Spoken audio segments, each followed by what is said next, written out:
Students, this is Madhya Fatma this side. Hope you all are doing well and fine. So grab your pen and paper and we are here to study the next topic. And yeah, welcome back to Golden Arc Academy. So now, as earlier I have explained you in my previous lecture about the cytoplasm and all the previous topics like the discovery of the cell, who discovered. In my first lecture you can see the basic of the fundamental unit of life. And yeah, let me tell you that I am including class 9th and 11th both together, and it is only based to the NCERT level and it is not going above out of it. Okay, तो मैं बता दूं आपको कि like 9th and 11th को combine करके मैं पढ़ा रही हूँ, और yes it is totally based on NCERT, और NCERT से बाहर आपको कुछ नहीं जा रहा है, ठीक है। और सारे टॉपिक्स हम कवर करते हुए जा रहे हैं। तो अभी तक जैसे हमने पढ़ा था बेसिक डिस्कवरी किसने की, मेरे पहले लेक्चर में आप लोग देखोगे। फिर उसके बाद हमने देखा अबाउट कि प्लाज्मा मेम्ब्रेन, सेल मेम्ब्रेन क्या होता है, उसके बारे में हमने देखा। फिर उसके बाद हमने देखा अबाउट द सेल वॉल। फिर न्यूक्लियस के बारे में मैंने अच्छा खासा लेक्चर दिया, उसको ज़रूर सुनना। अगर ना समझ में आए तो कमेंट सेक्शन में ज़रूर पूछना, ठीक है। उसके बाद हमने अभी पढ़ा अबाउट द साइटोप्लाज्म, और अब पढ़ने जा रहे हैं about the cell organelles. And cytoplasm में मैंने बताया था आपको सेल ऑर्गेनल्स के बारे में। What is basically cell organelles? Cell organelles is a world of the cell, means welcome to the world of the cell. हम सिर्फ तब से पढ़ रहे थे, we were studying about the city, we were studying about the globe. The globe was the cell. अब भी cell के अंदर घुस रहे हैं, and we are studying about कि सेल में सिटी के बारे में पढ़ेंगे कि cell is a city, and city के अंदर कैसे कैसे लोग मौजूद होते हैं, ठीक है। नाउ पहले मैं आपको थोड़ा डिस्क्रिप्शन दे दूं अबाउट द सेल ऑर्गेनल्स, ठीक है। तो let's talk about the cell organelles today's topic.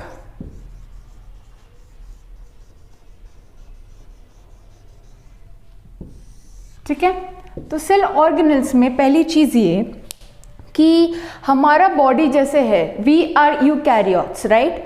हमारे बॉडी में क्या है कि हमारे बॉडी में सेल्स कॉम्प्लेक्स स्ट्रक्चर चाहिए होता है फॉर केमिकल कॉम्पोजिशन। तो क्या कोई सिंपल वे में अपना कॉम्पोजिशन बना करके क्या वर्क कर सकता है? नहीं।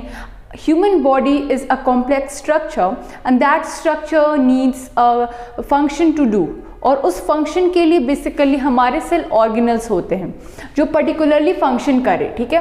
तो like if I say that large and complex cells including the human body cells require different types of cell organelles to function in a human body, then that is known as the cell organelles, ठीक है। तो इसका अभी हम लोग एक line लिखते हैं that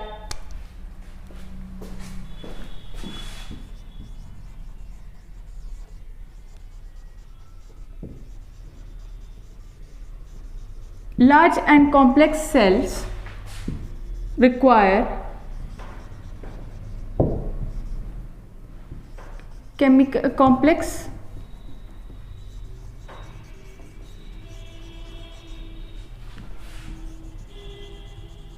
complex chemical cell to function,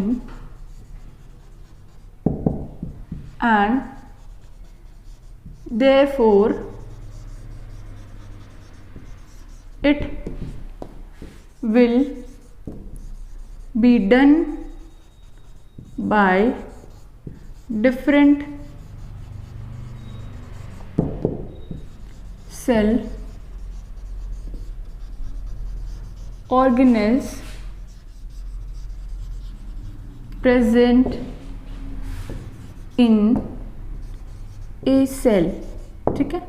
और सेल ऑर्गेनल्स किस में प्रेजेंट होते हैं? Basically cell organelles are present in eukaryotic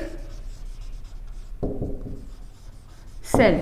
और यूकैरियोटिक सेल और प्रोकैरियोटिक सेल का भी डिफरेंस हमने डिस्कस कर लिया था। जिन बच्चों को अवेयर नहीं है about this topic of what is eukaryote and what is prokaryote, वो मेरे प्रीवियस लेक्चर में जाके देख लें। जिनको अवेयर है ऑलरेडी कि व्हाट इज़ यूकैरियोट, तो लेट्स प्रोसीड, ठीक है। तो सेल ऑर्गेनल बेसिकली किस में प्रेजेंट होता है? It is present in the eukaryotic cell. Now अभी मैं पूछूं आप लोगों से कि सेल ऑर्गेनल्स में क्या क्या इंक्लूड होता है, तो what you can say? So cell organelles include, it includes, it मतलब क्या? Cell organelles. इट इंक्लूड्स, बताते जाओ मुझे आप। पहला लिख लेती हूं मैं, चलो, endoplasmic reticulum,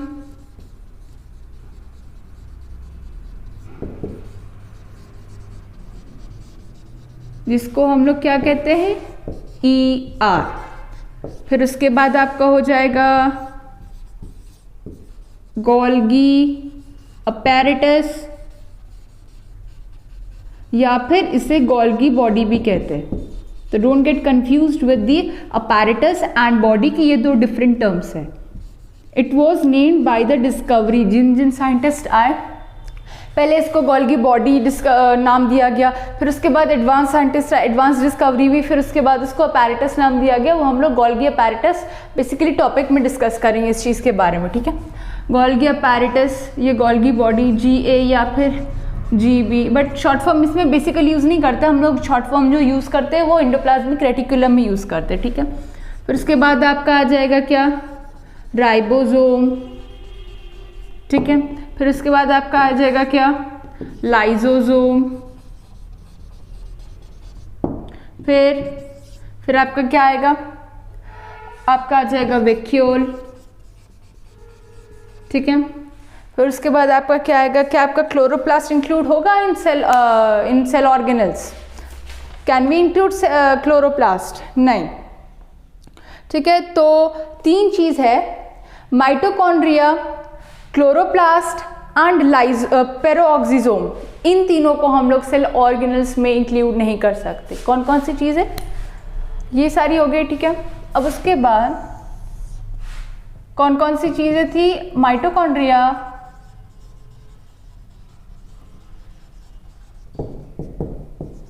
then chloroplast, and the last one पेरिऑक्सीसोम।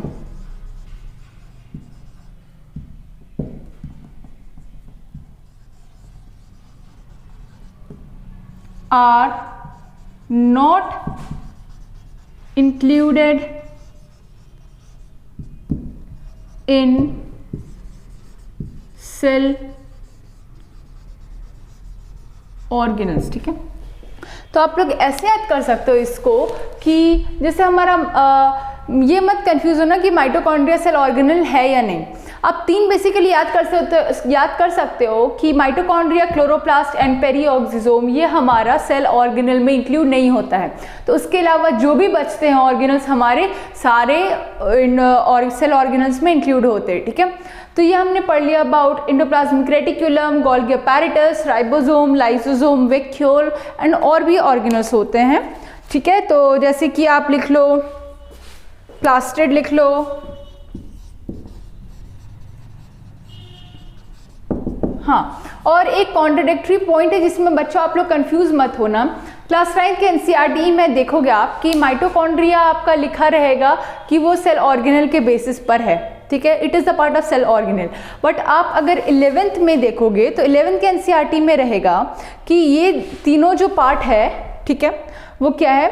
They are coordinated with the above components but they are not considered as the part of cell organelle. ये तीनों फंक्शन करते हैं सिमिलर, कोऑर्डिनेट करते हैं विद सेल ऑर्गेनल्स, लेकिन इनको cell organelles के part में इंक्लूड नहीं किया जाता है।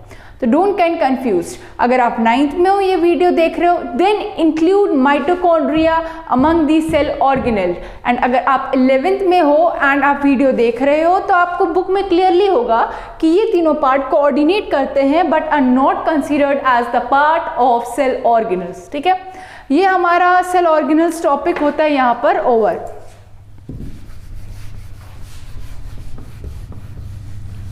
अभी हम लोग एक एक करके पढ़ेंगे अबाउट एंडोप्लाज्मिक रेटिकुलम, ठीक है? पहला पार्ट हम लोग पढ़ेंगे अबाउट एंडोप्लाज्मिक रेटिकुलम।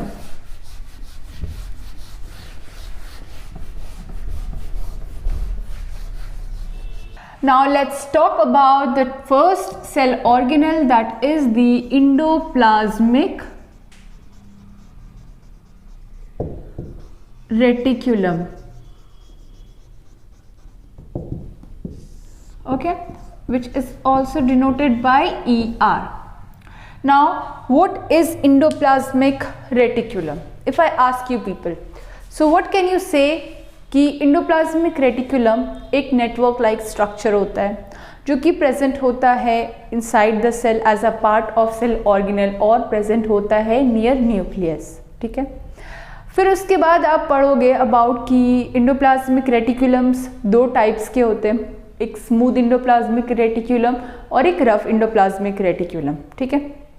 तो अब बेसिकली जब इंडोप्लाज्मिक रेटिकुलम दो बेसिस पे, तो कुछ तो बेसिस होगा उसके डिवीजन का, और वर्ड से ही लग रहा है कि मैंने बोला पहला कि पहला है स्मूथ इंडोप्लाज्मिक रेटिकुलम एंड दूसरा है रफ इंडोप्लाज्मिक रेटिकुलम। तो स्मूथ मतलब कि उस इंडोप्लाज्मिक रेटिकुलम में कुछ प्रेजेंट नहीं होगा, इट विल बी पूरा मतलब कि स्मूथ होगा। एंड रफ को क्या बेसिस कह सकते हैं कि उसमें राइबोसोम प्रेजेंट होगा, ठीक है। रफनेस क्या लाता है उस इंडोप्लाज्मिक रेटिकुलम में? The presence of ribosome. Rough हम लोग उसको क्यों कह रहे हैं? क्योंकि उस इंडोप्लाज्मिक रेटिकुलम में राइबोसोम प्रेजेंट है। तो बस इस बेसिस पे हमें डिवाइड किया गया है, किस बेसिस पे? राइबोसोम के बेसिस पे दो पार्ट में डिवाइड किया गया है, स्मूथ एंड रफ। अभी उसके बाद हम लोग डिफरेंसेस में पढ़ेंगे कि स्मूथ इंडोप्लाज्मिक रेटिकुलम का लोकेशन कहाँ है, फिर रफ इंडोप्लाज्मिक रेटिकुलम का लोकेशन कहाँ है, फिर उसके एग्जाम्पल्स फर्दर हम लोग डिस्कस करेंगे, ठीक है। तो चलिए अब हम लोग इस टॉपिक से स्टार्ट करते हैं। और पहला लाइन अगर मैं बोलूँ अबाउट द इंडोप्लाज्मिक रेटिकुलम, तो endoplasmic reticulum is a large network membrane bound cell organelle, ठीक है। Endoplasmic reticulum it is a large network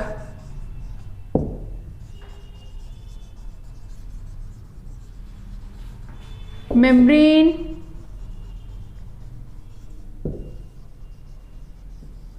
bound organelle, ठीक है।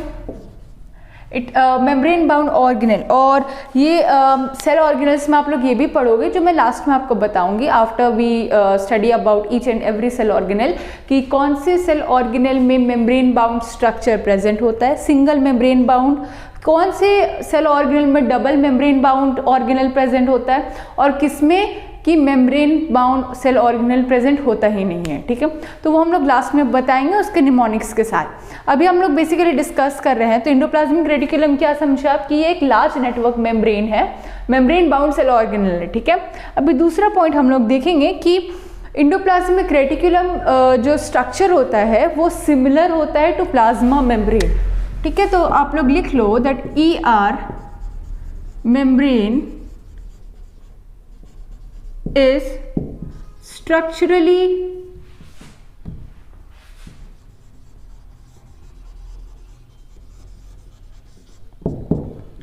similar to plasma membrane, ठीक है। अब उसके बाद जैसे मैंने आपको बताया हुआ है कि सेल ऑर्गेनल्स किस में प्रेजेंट होंगे, cell organelles is present in the eukaryotic cell, prokaryotes में ये एब्सेंट होंगे। अभी यूकैरियोट्स में भी इसके एक्सेप्शंस होंगे। तो यूकैरियोट्स में सब में ये इंडोप्लाज्मिक रेटिकुलम प्रेजेंट होगा except the germinal cell, and the mature RBC, ठीक है। तो आप लिख लो that endoplasmic reticulum is present in eukaryotic cell except the germinal cell and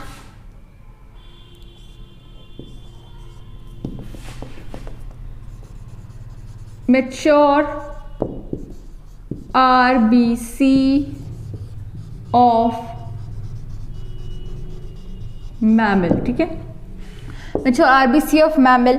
और मैंने आपको ये भी बताया था कि मैच्योर आरबीसी में न्यूक्लियस भी एब्सेंट होता है और इंडोप्लाज्मिक रेटिकुलम भी एब्सेंट होता है, जैसे कि आप लोग इस पॉइंट में पढ़ रहे हो, ठीक है। ये दोनों एक्सेप्शन में आते हैं। कौन कौन से? पहला जर्मिनल सेल एंड दूसरा मैच्योर आरबीसी, ठीक है। इन दोनों में इंडोप्लाज्मिक रेटिकुलम प्रेजेंट नहीं होता है। Now moving to the second line, that आप ये लिख लो, ठीक है। Endoplasmic reticulum present in eukaryotic cell, फिर उसके बाद लिख लो it is absent in prokaryotic cell, ठीक है। यहाँ तक हो गया। अब हम लोग देखते हैं अबाउट कि what are the elements present inside the endoplasmic reticulum, ठीक है। और there are 3 elements present inside the reticulum, we will see here. There are 3 elements present inside endoplasmic reticulum, और वो क्या क्या है? नंबर 1 में आपका आएगा सिस्टर्नी, नंबर 2 में आएगा आपका क्या? ट्यूब्यूल, एंड नंबर 3 में आप क्या लिखोगे? Any idea? नंबर 3 में आप लिखोगे अबाउट द वेसिकल्स,